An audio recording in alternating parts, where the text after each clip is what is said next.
Okay, welcome back. We are back and better than ever. Thank you to all of you that have commented, liked, subscribed our previous couple videos. We have been inundated with comments and a lot of great feedback. As two tired dads, Shez, I've been having a hard time keeping up with the comments, but what do you say? Thank you for that, guys.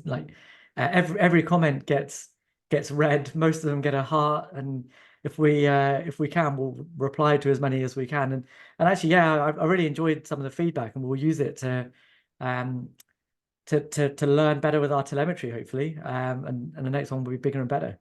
Yeah. So this video is in complete sort of response to the feedback that we got from the telemetry video, which was sort of very apparent in our comments, Shaz. And there were a lot of people talking about how Lewis Hamilton is effectively washed up and that Leclerc will crush him when he goes to Ferrari next year, that this year it doesn't seem like he's going to be up to speed with George. And of course, the first couple of races haven't shown up to be very much in his favor at this point in time.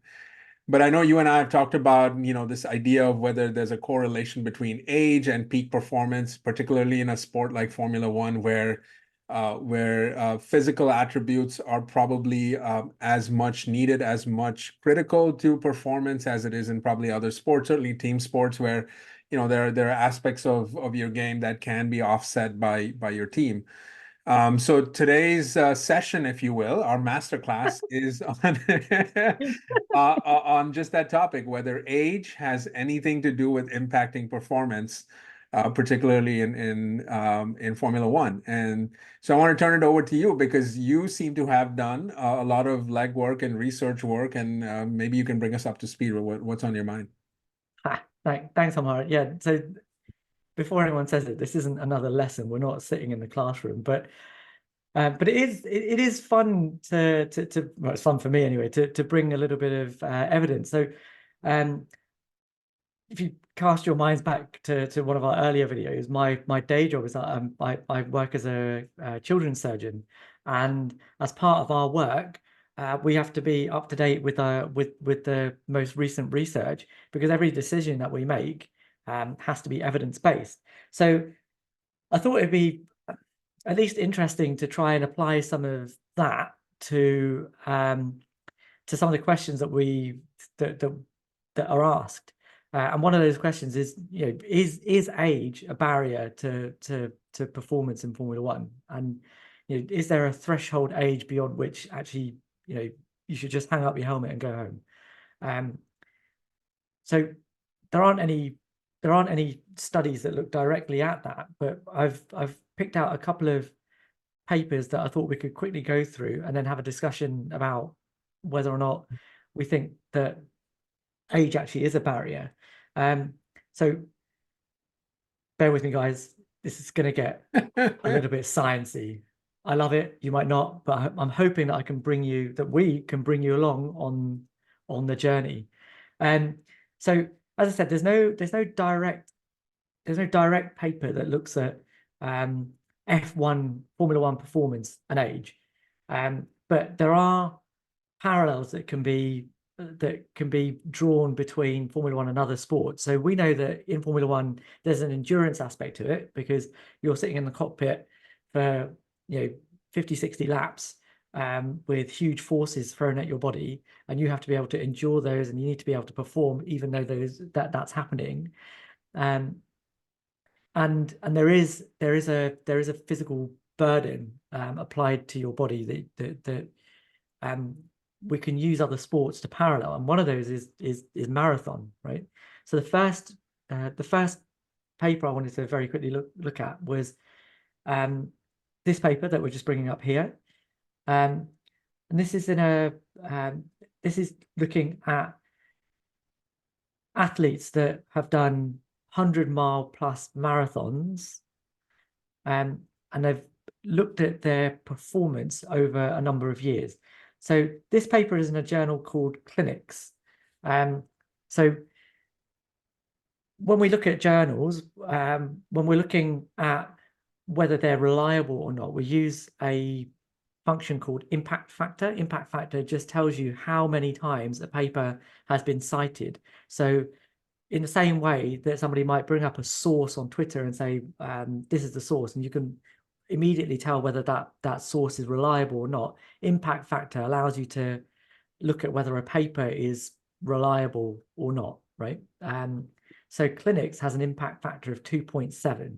Now for comparison, journal that most pediatric or children's surgical research gets published in is the Journal of Pediatric Surgery. I put that here as a way of comparison. It has an impact factor of 2.4. So there you go. Clinics is on par with pediatric surgical research, roughly. So the aim of the paper was looking at 100-mile marathon runners. So that's an ultra marathon. And they looked at every single 100-mile ultra marathon that was run between 1998 and 2011. A huge number of years, 13 years.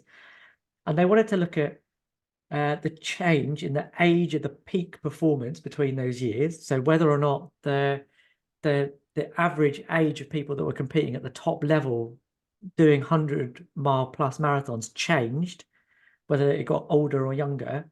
And they looked at whether or not the peak performance actually got better or worse. So did the times go up or down over the course of that time? And what they found was that over the 13 years, the time it took for the top 10 ultra marathon runners in the world to do a marathon dropped by about 14%. Right. So over time, everyone's performance got better. But actually, the age at which that best was achieved didn't change. So the performances were getting better, but the average age wasn't changing. So people were getting better at an older age in terms of their relative performance. Yeah. It's a pretty reliable paper. So they looked at every single marathon. So it represents, I think, it represents the peak of human performance in that discipline, right? Like nobody that wasn't, none of the races that had an elite performer were missed. So all of their performances were included, and it included a variety of race types. So road and trail based. So different environments were included within that. So I think it was fairly reliable. But how applicable is it? So if we go back to what we do, in terms of Formula One, if you go back to 1951, right? So 1951, there were 8 rounds of the Formula One World Championship, right? And it was won by Juan Manuel Fangio, who won his first title at the age of 40. Jeez. He then went on to win a further 4 titles, so 5 in total.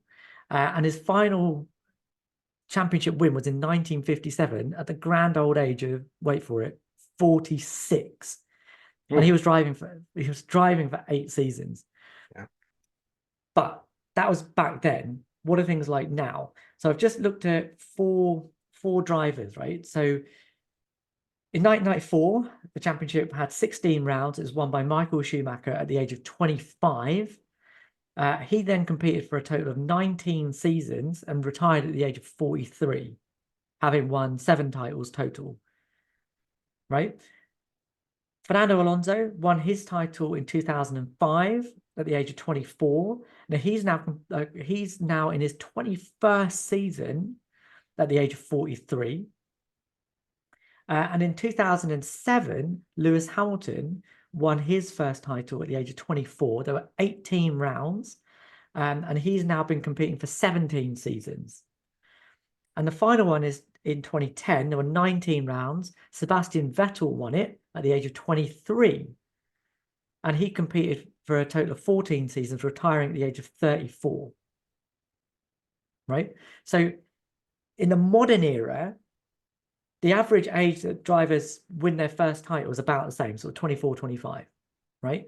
And they can keep going until they're 34, 35 or older, sort of 45, 40 plus, which is what Fernando, Lewis is probably going to do that now as well, and Michael Schumacher have all done. And they're competing for longer seasons and for more seasons at a time. Yep. So endurance, I think, has got better over time. That's the parallel there. The endurance has got better. So despite doing more seasons, drivers are still able to maintain a level for longer. All right, there you go. What do you think about that? I loved it. But I am a little bit offended that you failed to include my guy in there. Jimmy, Yeah, hit me with it. he's also in there. He retired at the age of 42, correct? 41, right? He Sorry, had, Jimmy.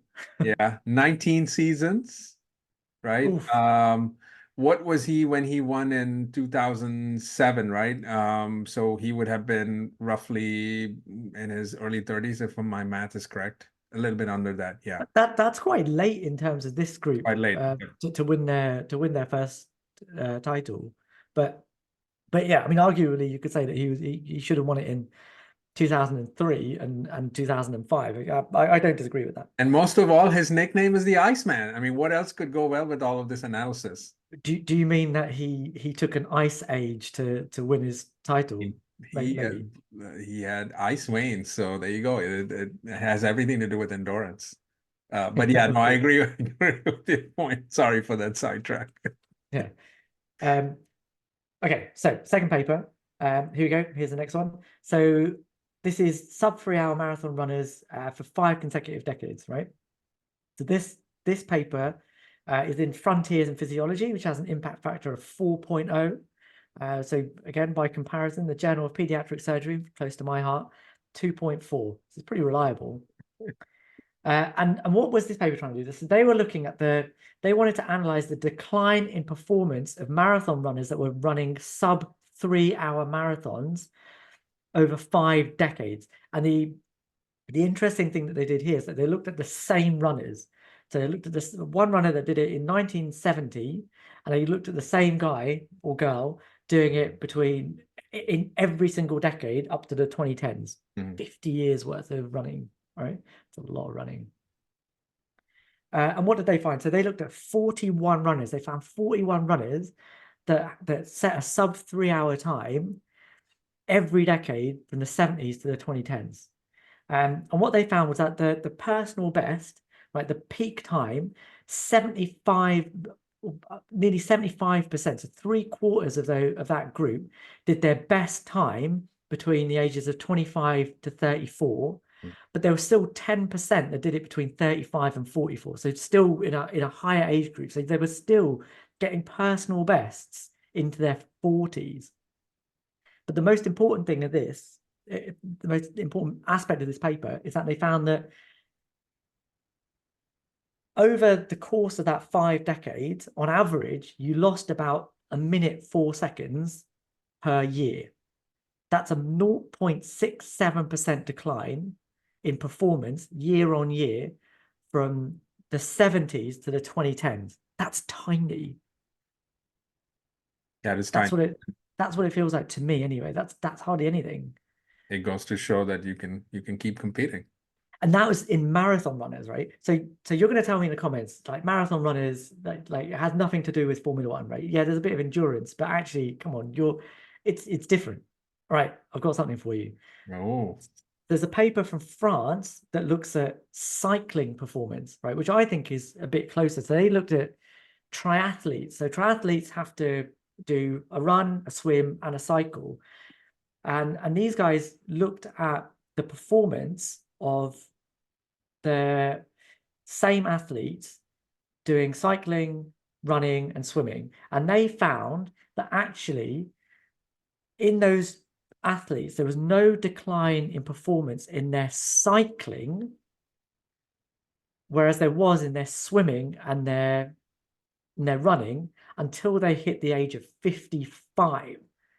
So as a cyclist, you have to reach 55 before you start seeing a drop off in performance. I expect Alonso to be driving until he's 55, actually. Right? So he said, look, I don't want to be here until I'm 50, but I could. And the evidence bears him out. There you go, everyone. So I think overall, if you look at those two papers, if you had to summarize, we'll do a timestamp here for anyone that wants to look. But the conclusion is that there's no objective evidence to say peak performance should decline in Formula One drivers with age. And even if there is a decline, it's tiny. Yeah, yeah, that's fair. Just a very, very, very, very, very, very quick one, right?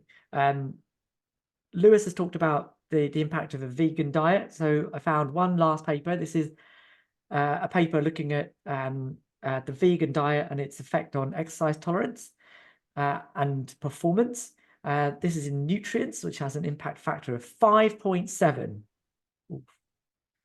And I'm gonna very, very quickly summarize what they've said, right? They looked at two things. They looked at whether or not they looked at all of the data. They looked at lots of different papers, and they summarized all of those papers, and they looked at whether or not endurance and strength were improved or worsened by a vegan or vegetarian diet. And they found, wait for it, it's not great for muscle mass, so you won't get bigger having a vegan diet, but it will potentially improve your strength.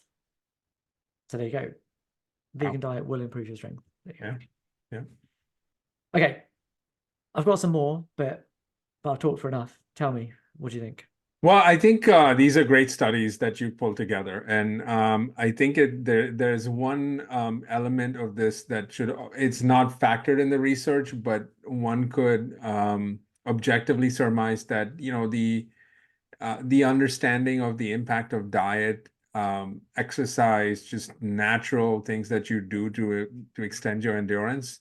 We know a lot more now than we've ever known before, and I'm sure as time passes, we'll know a lot more. So I think that in general, this stands to reason with the broader perspective that if an athlete is committing to keeping him or herself in shape, taking the necessary steps to make sure that they're in peak physical strength, right? And then the other component is the motivational component, right? And then so if those two things sort of mesh together, Yeah, it's not hard to see athletes be able to endure any sport now. And I know we'll get into some of the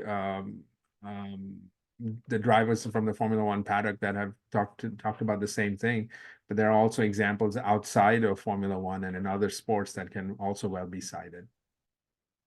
like who? So I think one that comes to my mind is Tiger Woods. The golf is probably, I guess, in the same realm, I would say, in terms of it being an individual sport, right? Much like running a marathon is and driving a Formula One car, the act of driving the car itself is a very physical sport. There's no one else helping you drive the car per se. And golf is very similar in that regard, in that it does require a lot of physical endurance. There's a lot of walking. Tiger Woods famously has had a lot of problems with his joints. He's also had this very sort of infamous car accident in which he had multiple surgeries and all kinds of injuries that I don't think he's fully recovered from at this point. But I believe if I'm correct, in 2019, Tiger Woods won the Masters at the age of 41. And that was him coming back from, previous sort of incidents and things like that. And we don't have a lot of time to get into the timeline of that. You can probably look that up. But in reality, to win Masters at 41, given how much his body had been through, I think is sort of a significant thing. It's not unlike to see golfers. Arnold Palmer won I think 3 championships after he was turned in his 40s, if I'm correct, and maybe even in the later 40s. So I think there are examples of that happening, right? But I think the sport is different. The amount of physical endurance is really different. Sure, but At the end of the but day. actually, Omar, one of these papers was talking about a guy that took a 16-year gap, Mhm. and after doing his intense training, was able to get back to the performance that he did 16 years ago. Yeah. That's incredible. Yeah, it's incredible. Well, I mean, I think there's also this other element of, and particularly with Formula One drivers, right? They're starting pretty early. I mean, Max started pretty, I can't remember what his age was, right? 17, right? Yeah, 17 that's when he right. got on the grid. Goodness. So I think there's an element of you getting into sort of a repetitive routine that really helps hone your skills and all the reaction time that you need, everything else that you need to drive a Formula One car. And I'm sure with time there's a little bit of deterioration because of course your eyes will not be, for example, as powerful at the age of 40 as it were at the age of 17. I mean, there's just some natural elements, but you can compensate for that in other ways. So go ahead. Yeah, okay, let's talk about that because, right, if we bring this right back to Formula One, I've got 3 quotes, right? First one's from Damon Hill, 2021, right? He says, my best races were when I was 34. Yep. I think F1 drivers are at their best when they're between 32 and 33. There's still the youth, daring, and the talent, and then there's experience. So maybe up to 36, right? Alain Prost also said in 2021, I think my best year in terms of how I felt myself was 1990 when he was 35. I don't think I was at my best in 1993 in his final season when he won a title, for reasons that you know, more psychologically rather than physically. That's important, I think. And then finally, Nico Rosberg in 2021. It's interesting that they all talk about 2021. I think this is when there was a debate between Max being 23 Max and and Lewis Lewis, being yeah. 36. Yeah. So the best age for racing drivers is 30, 31, or 32. And that's because your ability as you're getting older slightly decreases. Okay. But experience counts for so much in this sport. So experience will outdo the small decrease in your natural ability. That's what he's saying, right? That there are compensatory mechanisms here. And thanks for Racing News 365, and we'll put the links to all of the papers and all of the references for where we've got our data from in the description below. So if you guys want to have a look at it, you can. So what do you think about that? Yeah, so I think the underrated element of this is the psychological aspect of it, right? So in all the papers that you've cited, they focus strictly on the physical endurance. I'm sure there's studies out there that talk about, how your psychology changes over the same time period. And I'm not citing a paper here, but I think it stands to reason that you are wiser, you're smarter, you're a little bit more mature, you're able to deal with, gamesmanship, if you will, as one element of being in the sport, right? It's how sort of you interact in the environment too. I think the other element of this is who are you competing against, right? Because Formula One and competition in Formula One is largely relational. It's very contextual, right? It's all about, are you faster than the fastest team, right? Or the next fastest team, right? And in the same way, are you quicker or better or in better shape, all of the above, than the next fastest driver, right? And can you do that consistently? So I think a lot of it is the unknown for me is, what is the makeup of the guys that these guys were competing against, right? And when we know now for Alonso, I think it's pretty clear. I mean, look, he's up there in podiums and even challenging for wins. He's also going up against Max, so I imagine they're not in the same physical shape. But it doesn't seem like Fernando has It lost makes it any of like it his makes a focus, difference. right? Yeah, exactly. So Yeah, and he doesn't have the better car too. So there's that. Yeah. I completely agree with that. And the key example here is Damon's talking about being 32, 33. And I know you're not going to like me for this, but your man Sebastian Vettel in 2019 goes up against Leclerc in the Oh, same come car, on. and poor guy got, he got shown up. Was that because of Yeah, his but age? okay, but I would argue that that's not. This is why I think we have to cover the other element of it, right? Which is psychology of it, right? Which I don't think that Vettel isn't. And look, we're talking about him coming back to Mercedes in 25. I know that that's probably Yeah, not but going to happen, it's but also no, like no, the but way he left Formula One just suggests that right, but I would that's not argue going that to that was a lack of motivation, right? I mean, he talked quite openly about the fact that he wanted to focus on other things. He talked about the fact that he had considered walking away from after he was done with Ferrari, and I think that's in it. reality, it's not That's it. it's not something he decided then, right? So that thought, he said it himself that he had been thinking about it for at least a couple years This back. is So I it. think that This there is something there that, this is and exactly Ferrari were also Ferraris. I totally agree, because Vettel at 32, that version of Vettel that we saw 32, 33, 34 was not the same Vettel that we had the back in 2010 to 2013. There was a hunger there in the early years that you just Wasn't felt there? like he missed. And the fact that he was openly talking about retirement, I think somebody said that the minute you talk about retirement, you It's might as done. well just go.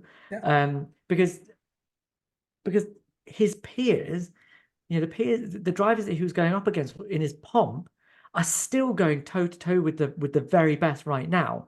Lewis at 36 was going up against Max Verstappen in the same, in a car that was comparable, and Fernando's getting podiums at the age Well, of 43. And I don't like to get into athletes' personal lives, but there's something to be said about what's going on in your personal life too, right? And I only bring this up because Seb himself said that he missed being a dad. He missed being able to see his kids. I mean, look at the calendar that the Formula One season puts together now, 24 weekends, 20 It's weekends, I think tough. 19, 20. It is tough. So you're practically not seeing your family for a good 75% of the year. And that's in the best of cases, right? Not if you're one of these drivers that is obsessed with every tiny detail, you're probably putting in more hours into this and you're taking away from everything that you would do. But one of the few things that Alonso, Hamilton, and Max to a certain extent have in common is they don't have those responsibilities, at least that we know of, right? At the moment. And I think that there's something to be said about that because you're naturally going to be distracted. Look, we're two tired dads, man. I mean, come on. We're naturally going to be distracted by our Although I think we're just hitting our peak I right mean, we now, are to just, be that's fair. true. So we're going to keep doing this. I'm going to sit with a dialysis machine right next to me and do this at the age of 85. So That's right. You're gonna be listening to us for years you and years. you guys can Um, cross-analyze us. yeah, indeed. But I do look, just as a way of summarizing all of this, right? That the argument, the reason why this argument's all started is because there's a question about whether Lewis is showing decline because of his age, right? George is beating him in qualifying for the last three races. We talked in our telemetry video about Lewis maybe not being able to be quite as comfortable with that loose rear end as George was. Is that because he's getting old, right? And what this sort of exercise tells me is that I think it's so multifaceted, right? I tried to break this down. So I've got 4 headings for this. There's the competitiveness of the car, right? You're not going to do better than what your car can do. Exactly. Right? If your car allows you to do something, you're going to do it, no matter your age. But there's also the idea of the competition within the team. So if Valtteri was still in that car, I don't think we'd be having this conversation particularly because Lewis would still be outperforming him, session on session. That's what you'd expect to happen. But George is a different prospect, not just because he's younger. He's just a faster driver, I think, over a lap than Valtteri is. It's a different challenge that you're putting up against him, and it may just be that George is just faster than Lewis. That happens Doesn't have sometimes. anything to do with age. It's just It's just anything else, yeah. that George Whatever. is just a quicker driver, and actually the evidence that we have over the past couple of seasons, and actually looking at Lewis as a whole over the course of his career, is that his gift is in slow corners. I remember an article from 2009 when F1 first went to Abu Dhabi, and Mark Hughes in the practice report talked about the fact that Lewis could chuck the McLaren around the third sector of Abu Dhabi, which is like a Second you one, could yeah. describe it as like a go-kart track. Yep. It's tight corners and quick and really slow, and he could treat his car like a go-kart, whereas others were struggling to get the car around there, right? That's his gift. He can treat slow corners like he's still chucking his Formula One car as if it's a go-kart, right? But in the quicker corners, maybe that's not quite where his gift is, and that's where George was doing better than him in Saudi. Doesn't quite explain Bahrain, turn 9 and 10, but I think we'll look at the telemetry again when we get to places like Abu Dhabi, when we get to places like Hungary and Canada, and we can compare again whether or not he still has the same thing. But it may just be that George is fundamentally quicker than Lewis is, and that's not an age thing. That's just an ability thing. So Yeah, go can on, I just quickly add one thing please. in this, right? Because um, where did Lewis finish in the standings last year? Third, Where did George finish? 8th. Okay, Yeah. you can keep Yeah, going. yeah, yeah. I'm going to talk about that as well. So there's a motivation side to this as well, right? That I think that's difficult to quantify, but I think there's 2 ways of looking at this, right? So Fernando and Lewis are good case examples here. So Fernando really wants his 3rd title, right? He wants it so badly, but Lewis also wants his 8th title. He wants it really badly as well. They both want their Max titles. wants There's a his big fifth. motivation there, right? Yeah, okay, that's different. But I think you can look at this in 2 different ways, right? there's the Lewis mentality, which I think is what our the guys that commented in our last video were trying to say, was that reality bites, right? So you've been given a car that doesn't quite perform. So I've got the goods to do it. I can still perform, but do I really have the opportunity here to do it? And is there any point in me pushing myself to win a title when my car's just not going to do it? Versus Fernando, who's like, look, I have to just show the paddock that I've still got it. So when a seat comes up in a prime car, I'm the guy that they're going to be calling. And it seems to be working, because his name was mentioned when the Mercedes seat came up as a replacement for Lewis. So that's a difference in mentality about how you're approaching your driving. Again, nothing to do with age. It's just how you're approaching it. And yeah, go on. I was just going to say on motivation, right? This is a particularly hard thing to quantify. It's also hard to quantify this for Lewis, because look at what the last 3 years have been for him. He lost, some would argue, was robbed of that championship, right, in 21. And that is not to take anything away from Max. I know Max fans will come at me with this. Listen, Max completely deserves to win it. But I would have said the same if the opposite was true, right? If Lewis was in Max's seat. But anyway, if he lost that championship in those last five laps, right? And then for the last 2.5 years, and also looks like this year, the car hasn't been anywhere close to competitive. So you cannot tell me that no matter what he says in the public, the motivation level cannot be the same. It just simply cannot, because you're not even close to competing for second place, let alone winning. Yeah. And that's what I mean, because there's a difference here between what Lewis is aiming for and what Fernando is aiming for. Lewis is aiming for his third title. Eighth title. It's aiming for his 8th title as an absolute, and nothing less than that will do. So if he finds himself in a car that isn't able to compete, he knows that he's not going to win that 8th title this season, so his motivation drops. Fernando is looking to move. He wants to be in the best car available to win his 3rd title. And if that means that he has to show everyone what he can do in a subpar Aston Martin to get himself into a Red Bull, to get himself into a Mercedes, he'll do that. So his motivation is at a different level.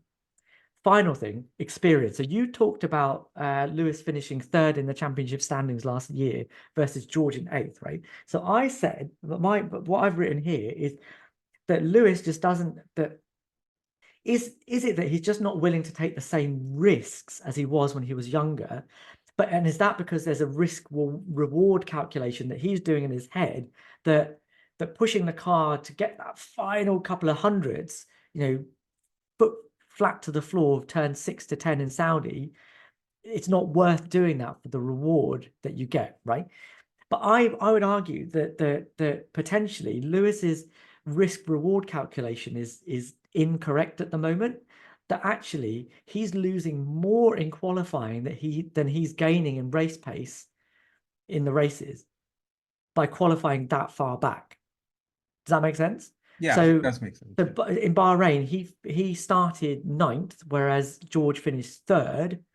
And he says that, I didn't want to take the same risks in qualifying. I don't think that's true. I think he just had a bad qualifying session. But the same thing happened in Saudi, that he maybe wasn't willing to take the same risks as George was. And we saw that potentially in the telemetry that we looked at in the last video. But actually, is he getting that risk reward calculation wrong? And does he need to tweak that so he's better in qualifying, so that he can deploy his strength in the races better to get a better result? Maybe, but it looks like Mercedes themselves have to do their calculations a little bit better and perhaps more differently, because they're not able to get what they think they're getting out of the Sure, but that's a different argument. No, I get it. That is a talking different argument, but I think that these are all interrelated, right? Like we're comparing apples and oranges in some ways, right? Because again, we have 2 drivers on the same team that have completely different motivations, right? Like one guy has been competing for championships. He has had a dominant run, which then came to the most abrupt halt that one could have imagined, right? And had he won his 8th, who knows what we're talking about here? He might have even retired. I mean, the motivation then would be completely different. But for the last couple of years, And even for this year, he knows that the car is nowhere where it needs to be. I mean, one thing this Drive to Survive has shown is that he was voicing his concerns over the rear wing and how draggy it was, and they didn't want to listen to him. And I don't think I saw, by the way, Lewis on Drive to Survive in the previous season. So I don't know. I mean, Oh, he was there, but he it was was a there, much but less I mean, interesting story. you're right. So he wasn't candid to this extent, right? And you could see that frustration. So if he was willing to tell us all of that in a Netflix show, right? Then can you imagine how he must be feeling behind the scenes and in his own mind? And therefore, that had to have an impact on his motivation, on his performance, because it just couldn't have been one of those things that you would feel like you want to go day in and out. And to be honest with you, like I know the drivers probably don't think that way. I know I'm sure he's not thinking that way, but really, what kick does he get out of beating George in a car that is really nowhere, right? It's really nowhere. Like what kind of motivation is that? Yeah, Where we have the no motivation for George is much higher, isn't it? Because motivation he for wants George. to he wants Absolutely. to show that he can beat the goat. Absolutely. So Alonso is a it's a different case, though. I would argue that Alonso is different because he's always been that way. He's always shown us that he's trying to get every tiny bit of advantage over anyone and everyone, even if he knows he's not going to beat him. Like I remember going back to Monaco last year, right? Like he missed out on pole and he was still trying to play mind games with Max, even though he knew there was no chance, right? But I think some of it is also, we haven't touched upon this, is personality trait, right? Like who you are as a person, right? Also plays a big role in all of this. So I think there are many aspects to this, but I think this has been fascinating. Yeah. Yeah, nice. Okay, so just in conclusion, the evidence here suggests that actually your performance isn't going to decline objectively, right?